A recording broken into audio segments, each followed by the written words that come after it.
Assalamualaikum warahmatullahi wabarakatuh. Baik, selamat siang semuanya. Pada siang hari ini kita akan lanjut ke materi pemrograman web, yaitu yang akan kita bahas adalah penggunaan database dengan menggunakan bahasa pemrograman PHP ya. Nah, yang kita gunakan kali ini adalah library-nya dari MySQLi. Oke, MySQLi itu adalah fungsi ya, dan sebenarnya dia tuh adalah library di mana dia berisi fungsi-fungsi yang bisa digunakan untuk mengakses database MySQL ya. Jadi MySQL itu khusus untuk database-nya MySQL. Kalau untuk DBMS yang lain itu bisa menggunakan fungsi yang lain. Nah, biasanya kalau kayak pakai Oracle itu bisa install drivernya ya untuk MySQL. Untuk SQL-nya, SQL drivernya. Cuman saya lupa lagi. Nah, yang akan dibahas pada siang hari ini adalah fungsi-fungsi yang ada pada library dari MySQL ya untuk mengakses database MySQL. Nah, MySQL ini sendiri bisa berjalan di versi MySQL versi 4.1.13 atau yang lebih terbaru ya. Jadi fungsi ini bisa dijalankan untuk database MySQL untuk versi tersebut. Nah, untuk instalasinya gimana sebenarnya? MySQL ini adalah plugin terbaru ya, library terbaru yang diperkenalkan di PHP 5. Sebelumnya biasanya menggunakan MySQL aja, gitu ya. Jadi ada library MySQL di mana ada fungsi MySQL Connect untuk connect ke database. Nah, MySQL ini adalah versi yang lebih baik ya, dan memiliki fungsi yang lebih banyak daripada menggunakan library bawaan dari PHP yang lama ya, versi lama. Nah, kita lihat seperti apa ya detail manualnya di php.net. Ini kita lihat. Ini saya copy. Kemudian kita lihat instalasinya seperti apa. Nah, instalasinya itu kalau kita baca di sini sebenarnya bisa pakai bisa dimanapun ya, mau di Linux atau di Windows. Intinya di sini kita harus membuka package-nya ya. Kita harus install package-nya. Nah, di sini ya ada library-nya yang ini. Nah, kalau kita masih pakai PHP 5, kita install library-nya ya, lalu kita panggil setting PHP-nya ya di php.ini. Nah, kalau kita menggunakan XAMPP seperti ini, php.ini itu ada di sini ya, di bagian Apache config. Nah, php.ini.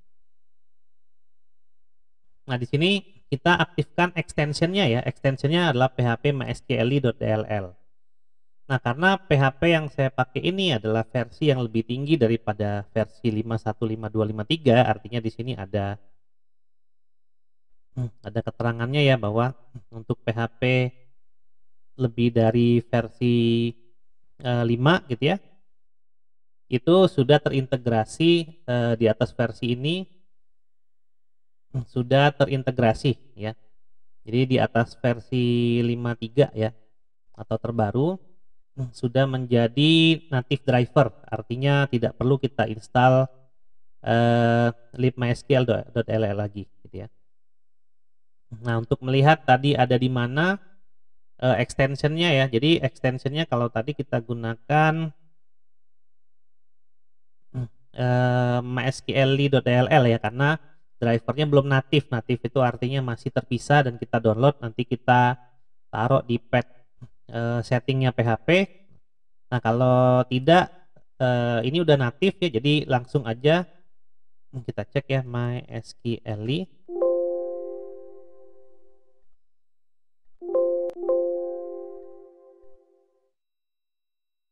Down.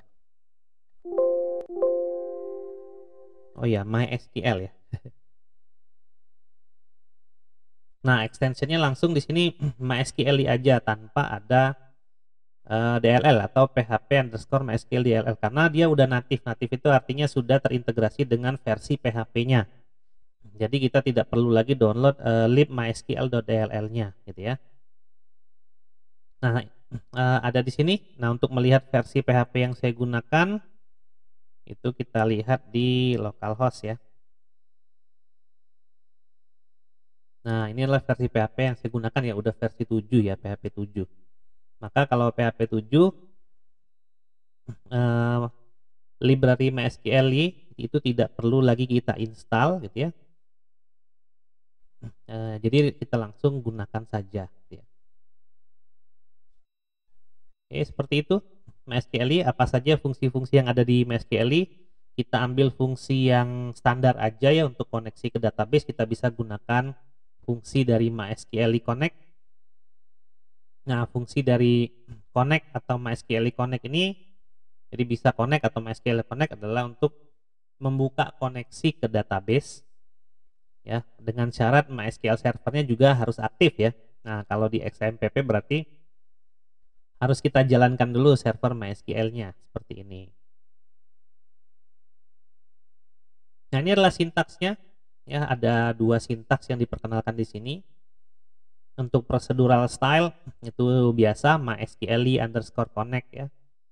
Ada parameter host, username, password, dbname, port, dan socket. Nah, seperti isinya ini ada hostnya dari database-nya, ada username dan password dari database-nya, ada nama database-nya, ada port dari database-nya, dan ada socket dari database-nya. Namun sebenarnya ada, tidak harus diisi semua ya. Ada parameter utama yang memang harus diisi dan sisanya itu adalah parameter yang boleh diisi ya, boleh juga kosong. Nah, untuk berorientasi objek kita bisa gunakan seperti ini $mysql ya, new MySQL, dia membuat objek MySQL dengan parameter yang sama. Nah, ini semuanya sebenarnya opsional ya, cuman memang lebih bagus diisi ya, setidaknya ada host, username, password, sama dbname. Nah, contohnya gini ya. Hostnya karena yang dipakai adalah localhost, maka biasanya hostnya localhost, usernya root, passwordnya nggak ada karena akses modifiernya di database-nya. Untuk data control language-nya kita set umum aja, gitu ya, tidak kita set untuk username dan password. Tapi apabila memungkinkan bisa diakses username dan password untuk mengakses database ya, dengan terlebih dahulu teman-teman mempelajari yang namanya data control language ya. Kemudian ada nama database-nya. Nah, di sini kita gunakan MySQL ya, kita simpan ke variabel menggunakan host, user, pass, dan db. Atau kalaupun memang mau ditambahin port dan socketnya itu boleh. Nah, di sini kita gunakan if agar kalau gagal koneksi kita bisa kembalikan di fungsi MySQL error. Ini akan menampilkan pesan error apabila koneksi ke database-nya gagal ya. Tapi kalau koneksi berhasil gimana? Ya nggak nampil apa-apa karena tidak kita set ya untuk ngapain ya, tidak kita echo gitu ya. Nah, kemudian fungsi yang kedua kita gunakan adalah MySQL query. MySQL query ini adalah fungsi untuk mengeksekusi query pada database. Query yang dimaksud ini adalah data manipulation language-nya di database ya, meliputi insert, update, delete, dan select ya, atau query ya, query select. Nah, di sini juga ada sintaks berorientasi objek, itu menggunakan query ya, bisa menggunakan fungsi query. Query-nya apa? Lalu result mode-nya mau seperti apa? Hasilnya mau seperti apa? Kalau untuk prosedur itu di sini ada MySQL_query, ada koneksinya, ada query, dan ada result mode-nya. Nah, di sini query ini adalah string ya, string di mana kalau kita mau masukin data ke database berarti query-nya adalah insert into tabel kan gitu ya. Nah, ini parameternya ya, yang wajib itu adalah connection dan query. Kalau result mode itu dia opsional saja. Jarang sih yang ngisi ya, kecuali memang dibutuhkan. Aduh, maaf. Nah, contohnya seperti ini. Jadi kalau saya punya form ya, dimana kalau akan mengeksekusi database itu kita sebaiknya menggunakan form ya, ada name, nama, alamat, sini ada tombol simpan, metodenya post, Kemudian kalau ditekan tombol simpannya dia akan membuka tambah mhx.php. Nah, ini tambah mhx.php-nya diambil ya. Kita ambil koneksi.php-nya dengan asumsi database tadi udah terkoneksi dengan sintaks yang sama seperti ini. Ini adalah koneksi PHP gitu ya. Mungkin nama database-nya bisa kita ganti dengan yang sesuai gitu ya. Nah, di sini kita gunakan $SQL untuk menampung nilai string daripada query-nya. Query-nya adalah insert into mahasiswa ya, insert into tabel, value-nya adalah seperti ini. Oh, ini adalah auto increment ya. Karena ada 4 tabelnya. Ya, ada nomor, NIM, nama, dan alamat. Nah, kita gunakan MySQL query untuk connection-nya di sini. Ya, $con-nya. Kemudian ada SQL-nya di sini. Ya. Nah, memang $con ini kita harus set terlebih dahulu gitu ya. Seperti ini. Jadi kita set dulu $con-nya, ini saya lupa ya. Jadi harusnya di set dulu di sini $koneksinya. Atau kalau tidak mau di set $koneksinya, langsung aja masukin MySQL connect di sini gitu ya. Jadi tidak perlu dimasukin ke variabel. Kemudian kita masukin parameter kedua yaitu string query-nya. Nah, jadi kalau misalnya tadi tombolnya disimpan, maka dia akan menyimpan NIM, nama, dan alamat. Nah, ini fungsi header ini adalah fungsi PHP untuk kembali ke suatu halaman ya. Kemudian fungsi berikutnya yang ketiga, kita akan gunakan MySQL fetch array. Ya, MySQL fetch array ini adalah fungsi untuk mengambil nilai array kalau kita ingin menampilkan semua isi dari database. Ya, kita gunakan fetch array. Contohnya seperti ini aja ya. Kita ke sini, kita buka yang ini gitu ya. Nah, ini saya mulai dari login aja dulu. Loginnya ini menggunakan session biasa. Ya, username dan password yang statis ya. Tidak diambil dari database. Nah, di sini ada tambah data penduduk dan view data penduduk. Nah, kalau tambah data penduduk seperti ini, ya kita lihat filenya di sini ya. Ada di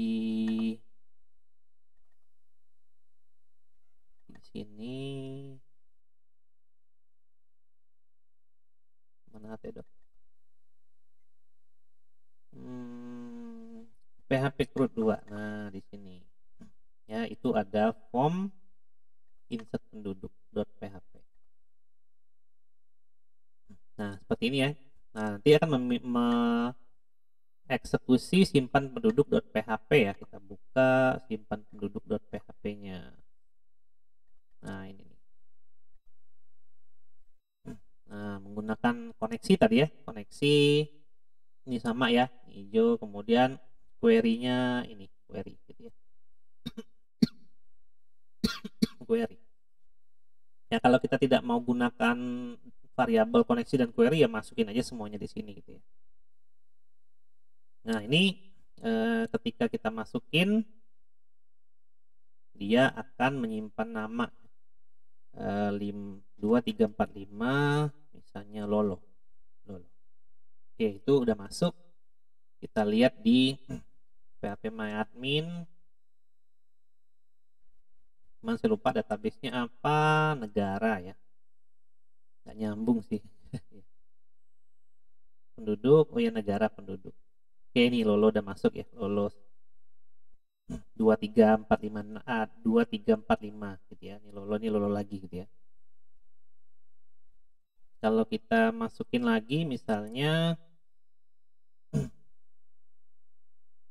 tambah data penduduk, nicknya 0912, namanya Iksan ya. Iksan. Kita tekan tombol simpan. Maka kalau kita refresh, nah ini Iksan masuk ya, 09120 ya. 0 itu karena NIK itu di setnya number, jadi 0 itu nggak ada gitu ya. Oke, jadi seperti itu. Nah, kalau kita gunakan yang tadi gitu ya, MySQL Fetch Array itu adalah untuk membuat tampil data seperti ini. Nah, jadi fetch array itu berarti dia array ya dalam satu kesatuan record ya. Jadi kayak nick 115 nama Rosa itu adalah array ke-1. Di mana bentuk array-nya itu adalah associative array ya. Masih ingat associative array itu berarti array yang bukan pakai indeks ya. Tapi dia dikenalinya dari objeknya. Ya, jadi itu yang pertama adalah si Rosa tadi, mana Rosa? Ya, 115 Rosa, 145 Citra Galih, ya 912 Iksan dan seterusnya. Jadi ini fetch array, ini array pertama, ini array kedua ya, ini array ketiga, array keempat, array kelima, dan array keenam. Jadi dia dipanggilnya bukan pakai indeks ya, tapi berdasarkan nick ya, kalau nggak salah di sini. Nah, ini untuk menampilkan isi dari database gimana kita gunakan MySQL fetch array. Nah, fetch array itu ada result dan result type, tapi jarang ya. Biasanya menggunakan result aja di sini, gitu ya. Nah, di sini kita gunakan while karena bentuknya perulangan. Karena kita ingin mengambil setiap isi daripada record. Kalau kita ingin mengambil isi satu aja dari record, ya kita nggak usah pakai while. Ya hanya satu saja yang kita panggil, gitu ya. Nah, karena kita ingin mengambil semua isi dari record, kita gunakan while agar ada perulangan untuk record selanjutnya, gitu ya. Nah, kita bisa isi seperti itu. Ya, dimana kita bisa panggil row 0, ya, row 1 dan row 2 itu adalah row itu berarti kolom ya. Untuk fetch array itu kita panggil kolom 1, kolom 0, kolom 1 dan kolom 2. Nah, kalau dalam contoh yang ini kita lihat dari view penduduk ya.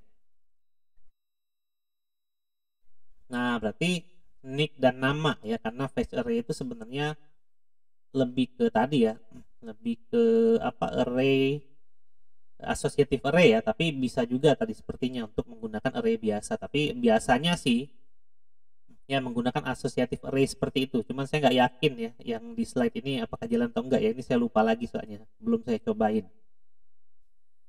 Nah, karena associative array itu sebaiknya pakai ini ya, nick dan nama, bukan pakai indeks. Kalau nggak salah itu kalau fetch row baru pakai indeks ya. Saya lupa lagi, cuman bisa teman-teman cobain aja nanti.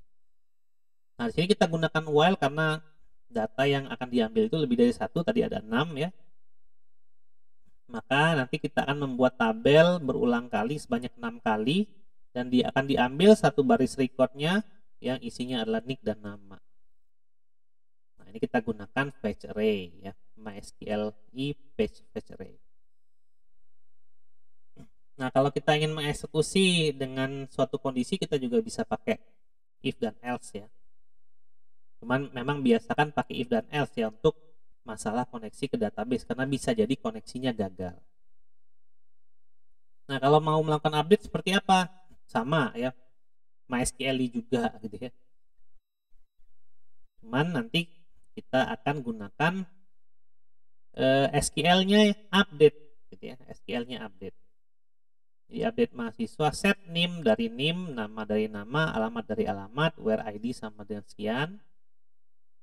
Kalau mau delete juga sama, kita gunakan SQL dari delete, dimana kalau delete itu diminta ID-nya berapa ya, delete from mahasiswa where ID berapa, ID-nya kita ambil dari form. Nah, lalu kita langsung eksekusi aja query-nya dan selesai, datanya di delete. Nah, fungsi-fungsi lainnya yang ada di library MySQL itu ada banyak ya. Ada effect row, auto commit, begin transaction dan lain-lain ya. Untuk melihat fungsinya apa aja itu bisa kita lihat di sini ya. Ini ada banyak banget fungsinya. Tapi yang saya show di materi kali ini hanya fungsi itu saja ya, fungsi untuk koneksi biasa ya. Untuk koneksi ke database, lalu untuk mengeksekusi query, untuk data manipulation language, insert, update, delete. Nah, ini banyak banget ya fungsinya. Ya, untuk melihat detail fungsi tinggal klik aja di sini dan bisa sesuaikan dengan aplikasi yang kalian buat. Oke. Nah, jadi itu tadi ya, untuk koneksi ke database-nya kita gunakan MySQL Connect, lalu untuk eksekusi query-nya kita gunakan MySQL Query, dan untuk mengambil data ya dari database kita gunakan MySQL Fetch Array. Ya. Nah, kita akan lakukan algoritmanya seperti ini untuk database. Koneksi, eksekusi ya, koneksi, eksekusi, koneksi, eksekusi, dan seterusnya. Ya, sebaiknya sih ada 3 tahap ya, koneksi, eksekusi, sama tutup koneksi ya. Tapi apabila tidak ditutup juga koneksinya tidak masalah sebenarnya untuk aplikasi yang kecil. Tapi untuk aplikasi dengan skalabilitas tinggi, biasakan untuk buka dan tutup koneksi untuk setiap melakukan transaksi ke database. Oke, baik. Seperti itu ya, kira-kira sedikit pengantar mengenai PHP MySQL. Semoga informasi ini bermanfaat ya. Terima kasih telah menyaksikan video ini. Saya pamit. Wassalamualaikum warahmatullahi wabarakatuh.